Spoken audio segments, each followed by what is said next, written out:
Gracias. Gracias. Buenas noches, bienvenidos al programa. Yo soy Jaime Bailey, hoy es martes 16 de julio de 2013. Por supuesto, estamos saliendo en directo, son las 10 de la noche aquí en Miami. En un momento voy a tener el gran privilegio de conversar con un cantante muy talentoso. Él es Juan Rivera, que viene a anunciar su nuevo disco apropiadamente titulado Oveja Negra. Juan Rivera, hermano menor de la fallecida, legendaria ya Jenny Rivera. No se lo pierdan, va a estar en un momento con nosotros. Antes y brevemente, seguimos todavía mirando con bastante fascinación las ramificaciones del caso George Zimmerman, que el sábado pasado fue absuelto.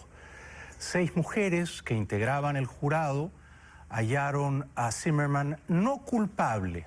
No culpable nunca es lo mismo que inocente, pero no culpable de los cargos de asesinato y homicidio involuntario del joven afroamericano Trayvon Martin. En CNN, en inglés, el muy prestigioso periodista Anderson Cooper logró una proeza, lo que parecía imposible. Logró entrevistar a una de las 6 mujeres que integraron el jurado y que pusieron en libertad a Zimmerman. Ella no mostró su identidad, prefirió ocultarse comprensiblemente, pero la entrevista es muy reveladora y hemos escogido algunos fragmentos o extractos de esa conversación entre Cooper y la jurado, una de las 6 mujeres. Todas eran mujeres, las integrantes del jurado, 5 de la raza blanca y una hispana, que unánimemente absolvieron a George Zimmerman. Ella era la jurado B37. En esta entrevista con Anderson Cooper, ella nos va a explicar por qué no quiso condenar a Zimmerman. Lo primero y muy significativo es que, en opinión de ella, el principal testigo que hizo mella o que influyó en el punto de vista de las 6 señoras del jurado fue un investigador de la policía, según el cual, o a tenor de quien, las declaraciones de Zimmerman eran verdaderas. Veamos. Did you feel, a lot of the analysts who were watching the trial felt that the defense attorneys, Mark O'Mara, Don West, were able to turn prosecution witnesses to their advantage? Chris Serino, for instance, the lead investigator. Did he make an impression on you? Chris Serino did. To me, he just was doing his job. He was doing his job the way he was doing his job, and he was going to tell the truth regardless of who asked him the questions. So you found him to be credible? I did. Very credible. When he testified that he found George Zimmerman to be more or less and overall truthful, did that make an impression on you? It did. It did. It made a big impression on me. Why? Because he deals with this all the time. He deals with, you know, murder, robberies. He's in it all the time. And I think he has a knack to pick out who's lying and who's not lying.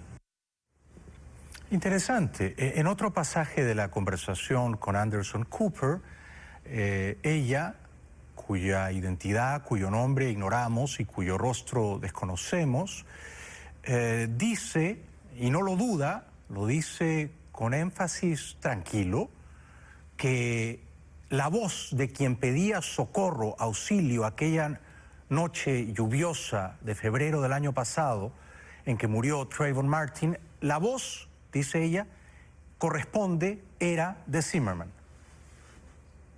You had the parents of Trayvon Martin testifying. You had the family of George Zimmerman, friends of George Zimmerman testifying about whose voice it was in the 911 call. Mm-hmm. Whose voice do you think it was in the 911 call? I think it was George Zimmerman's. Did everybody in the jury agree with that? All but probably one.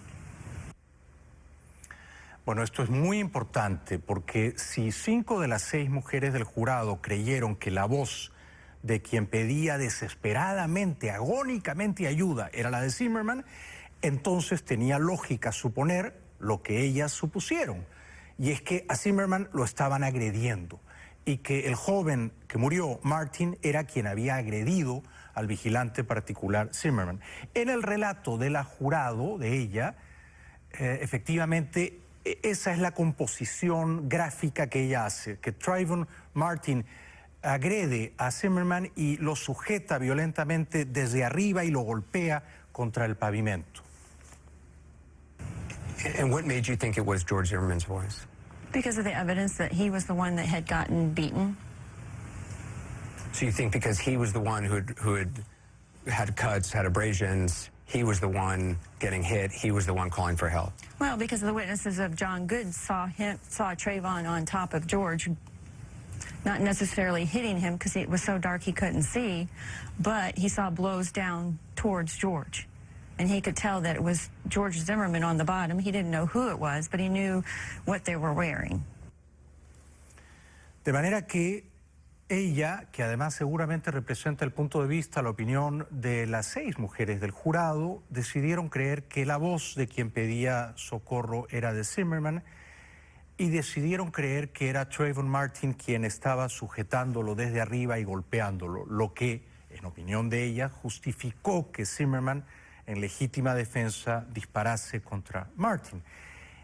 Anderson Cooper la presiona un poco más y la conmina a decir si en efecto estaba segura de que la voz era de Zimmerman. Recuerden que en el juicio los padres de Martin, el hermano de Martin, dijeron que la voz era del fallecido Martin.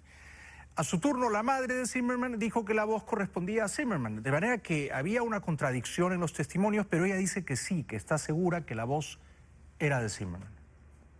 But you were sure it was George Zimmerman's voice? I was sure it was George Zimmerman. And everybody else in the jury was? Except for that one person? I think so. I think they were. I don't think there was a doubt that everybody else thought it was George's voice. En otro punto de la entrevista, muy reveladora, la señora, miembro del jurado con el número B37, dice que Zimmerman actuó noblemente, con buenas intenciones y tratando de preservar la seguridad del vecindario, una seguridad en varias ocasiones por malhechores. Es, por supuesto, un testimonio con el cual uno puede discrepar, ¿no?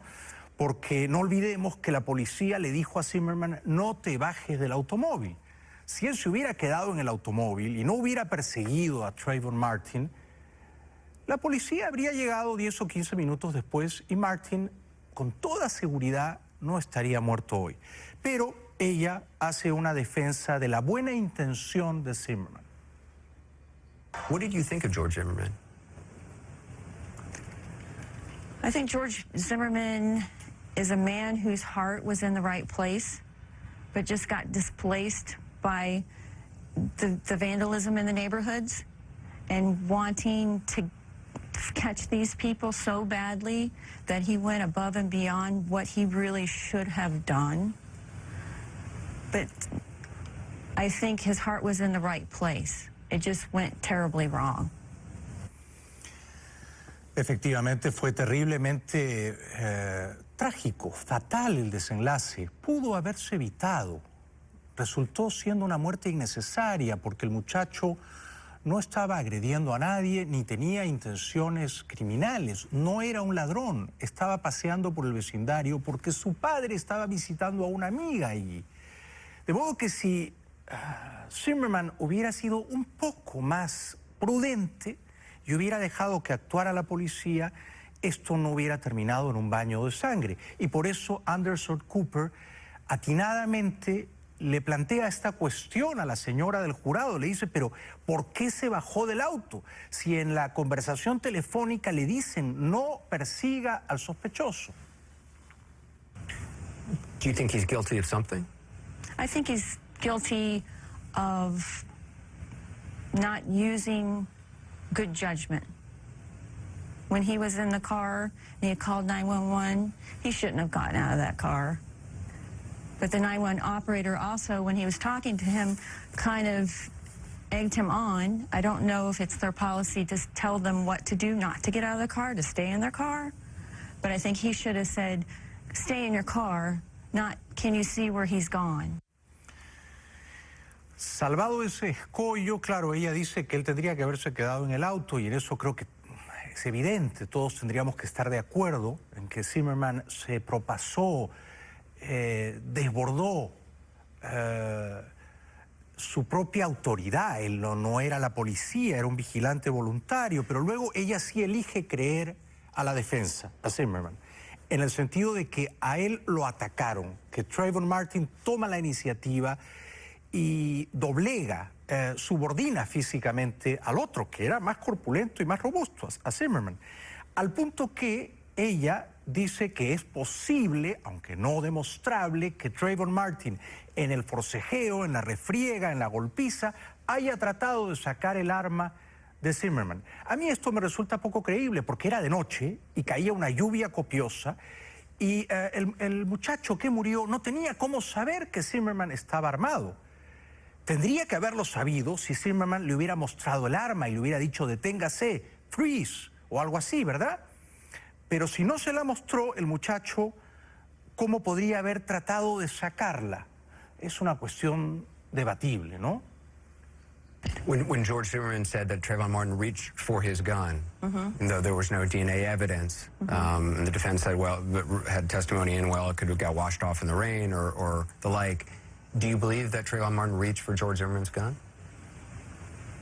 I think he might have. I think George probably thought that he did because George was the one who knew that George was carrying a gun. And he was aware of that. You can't say for sure whether or not Trayvon Martin knew that George Zimmerman was carrying a gun. No. So you can't say for sure whether or not Trayvon Martin reached for that gun. Right. But that doesn't make it right. I mean, it doesn't make, there's not a right or a wrong. Even if he did reach for the gun, it doesn't make any difference. How so? Well, because George had a right to protect himself at that point. So you believe that George Zimmerman really felt his life was in danger? I do. I really do. Uno podría alegar desde la discrepancia que si George quería protegerse tendría que haberse quedado en su automóvil y que Martin no persiguió ni atacó a Zimmerman.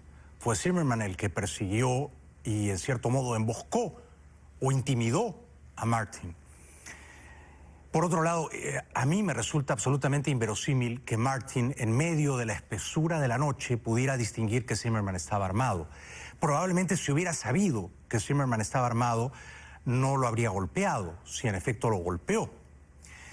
De modo que yo creo que lo más probable es que Martin se enteró de que Zimmerman llevaba un arma cuando ya la bala lo había penetrado, cuando ya era tarde. Pero claramente esta señora del jurado elige creer a Zimmerman y sostiene que, en opinión de ella y del jurado que absolvió al vigilante, quien atacó, quien golpeó primero fue el fallecido Trayvon Martin. Do you think Trayvon Martin threw the first punch? I think he did. What makes you think that? Because of the evidence of on the tee, on the sidewalk, where George says he was punched. There was evidence of his flashlight and keys there, and then a little bit farther down there was a flashlight that he was carrying. Aun si eso fuera verdad, si es verdad que Martin golpeó primero a Zimmerman, Martin probablemente nunca hubiera golpeado a Zimmerman si Zimmerman hubiera obedecido el consejo, la instrucción de la policía, que fue muy explícita, y se hubiera quedado en su automóvil. O si Zimmerman hubiera bajado del automóvil contrariando a la policía y hubiera mostrado el arma claramente, de un modo que el otro muchacho comprendiera que su vida estaba en peligro y que la lucha que iban a tener ambos era desigual, porque uno tenía un arma de fuego y el otro solo el poder de sus puños. Sin embargo, el jurado, por vía de esta mujer muy inteligente y muy elocuente, que representa a las 6 que absolvieron a Zimmerman, considera que Martin fue el agresor y que el otro, el vigilante, estaba celosamente y con exceso tratando de cuidar el barrio. So you think, based on the testimony you heard, you believe that Trayvon Martin was the aggressor? I think the roles changed. I think George got in a little bit too deep, which he shouldn't have been there. But Trayvon decided that he wasn't going to let him scare him and get the one over up on him or something. And I think Trayvon got mad and attacked him. Do you... Y entonces, para que la secuencia, la narrativa de lo que ocurrió tenga lógica, tenga consistencia, ella dice que creyó la animación en 3D, que mostró la defensa de Zimmerman. ¿Lo recuerdan ustedes? En virtud de la cual quien agrede y tira al piso y empieza a golpear la cabeza contra el concreto es Martin, y la víctima ya de esa agresión es Zimmerman. When the defense, in their closing argument, played that animation of what they believe happened, did you find that credible? I found it credible. I did. What did you think of the testimony of Trayvon Martin's mother and father? Did you find them credible? I think they said anything a mother and father would say, just like George Zimmerman's mom and father. I think they're your kids. You want to believe that they're innocent and that was their voice, because hearing that voice would make it credible, but that they were the victim, not the aggressor. Y de quién era la voz, a quién correspondía la voz, ella no tiene dudas. How critical, though, was it for you in your mind to have an idea of whose voice it was yelling for help? I mean, how important was that yell for help? I think it was pretty important, because it was a long cry and scream for help, that whoever was calling for help was in fear of their life. Y luego Cooper plantea una pregunta que es absolutamente relevante, capital, y es que ¿cuánto influyó en el ánimo persecutorio de Zimmerman el hecho de que el individuo sospechoso fuese negro, de la raza afroamericana? A los ojos de Zimmerman, evidentemente eso tuvo que disparar las alarmas. Seguramente Zimmerman pensó que esa era una presencia de un forastero, de alguien que no era del barrio.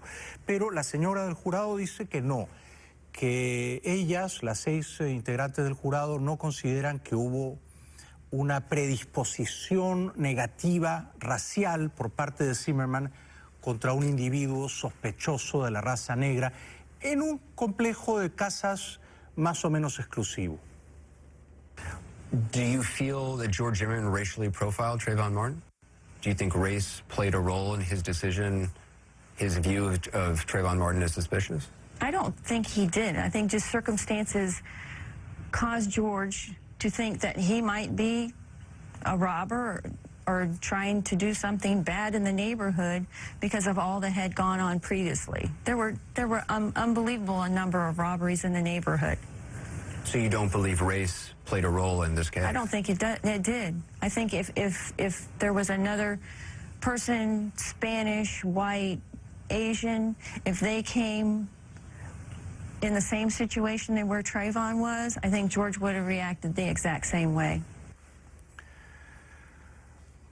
Uno puede discrepar, por supuesto, pero quienes tenían la autoridad, la competencia para dirimir sobre la suerte de Zimmerman ya se han pronunciado y lo han absuelto. Y ella dice que Zimmerman observa a este muchacho, no lo reconoce, le parece un intruso en el barrio, cree equivocadamente que es un malhechor, un ladrón. Y en el relato de Zimmerman, Trayvon Martin va caminando, porque su padre le había dicho, déjanos un rato a solas con mi amiga, anda a comprar algo y ya regresas en media hora. Ahora, en el relato de Zimmerman, que ella da por cierto, el muchacho iba mirando las casas con actitud sospechosa. Why do you think George Zimmerman found Trayvon Martin suspicious then? Because he was cutting through the back. It was raining. He said he was looking in houses as he was walking down the road, kind of just not having a purpose to where he was going. He was stopping and starting. But, I mean, that's George's rendition of it. But I think the situation where Trayvon got into, him being late at night, dark at night, raining, and anybody would think anybody walking down the road, stopping and turning and looking, if that's exactly what happened, is suspicious. And George had said that he didn't recognize who he was. Lo que ciertamente no ayudó al pobre muchacho que perdió la vida aquella noche fue que tenía unos antecedentes o un historial de ser un poco díscolo, un poco conflictivo y que solía ser peleón. En el colegio le gustaba pelearse cuando tenía al fin alguna disputa con un amigo. Pero aun si eso era cierto y si el muchacho era un poco conflictivo y le gustaba irse a las manos, nada justificaba que lo matasen como lo mataron aquella noche y bastaba con que Zimmerman llamara a la policía y luego no actuara él como el policía. Pero claro, Anderson Cooper le pregunta esto a la señora del jurado. Le dice, pero Zimmerman termina siendo como una especie de aspirante a policía, de policía frustrado. The prosecution tried to paint George Zimmerman as a wannabe cop, overeager. Did you buy that? I think he's overeager to help people. Like the lady who got broken in and robbed while her baby and her were upstairs. He came over and he offered her a lock for her sliding glass door. He offered her his phone number, his wife's phone number. He told her that she could come over if she felt stressed or she needed anybody. Come over to their house, sit down, have dinner. Not anybody, I mean, you have to have a heart to do that and care to help people. Esa es una interpretación, que tenía un gran corazón y un gran espíritu de ayuda. Otra interpretación es que estaba un poco obsesionado con el tema, ¿eh? Y quería ser el vigilante voluntario que patrulla a altas horas de la noche buscando algo raro con un arma. Tenía permiso de llevar el arma, y tenía entrenamiento para usarla, pero él ya estaba buscando a alguien sospechoso en un barrio que había sido repetidamente robado. Y cuando reporta que hay un individuo sospechoso a la policía y le dicen, muy bien, allá vamos, quédate en el auto, él sigue haciendo ese trabajo persecutorio. Él ya tenía un celo, una cierta paranoia, unas ganas de atrapar a alguien, de disparar, de apretar el gatillo, que es lo que ocurrió. Pero la señora del jurado elige creerle a él y dice que no tiene ningún sobresalto, ningún temor de que el señor Zimmerman no solo esté en libertad, sino que haya recuperado el arma de fuego con la que interrumpió la vida de Trayvon Martin.